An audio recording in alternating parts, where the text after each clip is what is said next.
இன்றைக்கி நம்ம குக்கிங் சீரீஸில் ப்ரான் பிரியாணி எப்படி செய்கிறது பார்க்கலாமா? அதுக்கு நான் ஒரு கப் பாஸ்மதி அரிசி எடுத்து நல்லா கழுவி ஒரு அரை மணி நேரம் ஊற வச்சுருக்கேன். இப்போ 2 பெரிய வெங்காயத்தை நல்லா நீல வாக்கில் கட் பண்ணி எடுத்துக்கிட்டேன். ஒரு குக்கரில் தேவையான அளவு எண்ணெய், பிரியாணி ஸ்பைசஸ், அப்புறம் கட் பண்ணி வச்சுருக்க வெங்காயம் சேர்த்து நல்லா கண்ணாடி பதம் வர வரையும் வதக்கிக்கிட்டேன். இப்போ காரத்துக்காக ஒரு பச்சை மிளகா, கலருக்காக ஒரு ஸ்பூன் காஷ்மீரி சில்லி பவுடர் எல்லாம் சேர்த்து பச்சை வாடை போனதுக்கப்புறம் ஒரு கைப்பிடி புதினா, ஒரு கைப்பிடி கொத்தமல்லியும் சேர்த்து நல்லா வதக்கணும். இதுக்கு நான் இன்றைக்கி 2 தக்காளி எடுத்திருக்கேன். அதையும் நீல வாக்கில் கட் பண்ணி இது கூட ஆட் பண்ணிவிட்டு இப்போ ஒரு ஸ்பூன் இஞ்சி பூண்டு பேஸ்ட், அரை ஸ்பூன் பிரியாணி மசாலா. நான் இன்றைக்கி 3 பேர் அளவுக்கு தான் செய்கிறனால அரை ஸ்பூன் ஆட் பண்ணிக்கிறேன். இது கூட 2 ஸ்பூன் நல்ல கெட்டி தயிர், அப்புறம் தேவையான அளவு உப்பு சேர்த்து நல்ல எண்ணெய் பிரிஞ்சு வர ஸ்டேஜ் வரையும் கிண்டணும். இந்த மாதிரி எண்ணெய் பிரிஞ்சதுக்கப்புறம் நான் ஆல்ரெடி எறா கழுவி வச்சுருந்தேன், அதையும் இது கூட ஆட் பண்ணிக்கிறேன்.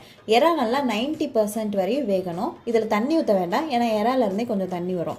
எறா இந்த மாதிரி குக் ஆனதுக்கப்புறம் நான் இன்றைக்கி 1 கப் பாஸ்மதி அரிசிக்கு 2.5 கப் தண்ணி எடுத்துக்கிறேன். உங்களுக்கு உதிரியாக வேணும்னா நீங்கள் 2 கப் தண்ணி மட்டும் எடுத்துக்கலாம். நல்ல கொதி வந்ததுக்கப்புறம் நம்ம ஊற வச்சிருந்த அரிசி சேர்த்து கொஞ்சமாக லெமன் ஜூஸ் சேர்த்து குக்கரை க்ளோஸ் பண்ணி ஒரு லோ ஃப்ளேம் ஒரு ஹை ஃப்ளேம் நல்ல சுட சுட ப்ரான் பிரியாணி ரெடி. உங்கள் ஃபேமிலி மெம்பர்ஸ் சர்வ் பண்ணி என்ஜாய் பண்ணுங்கள்.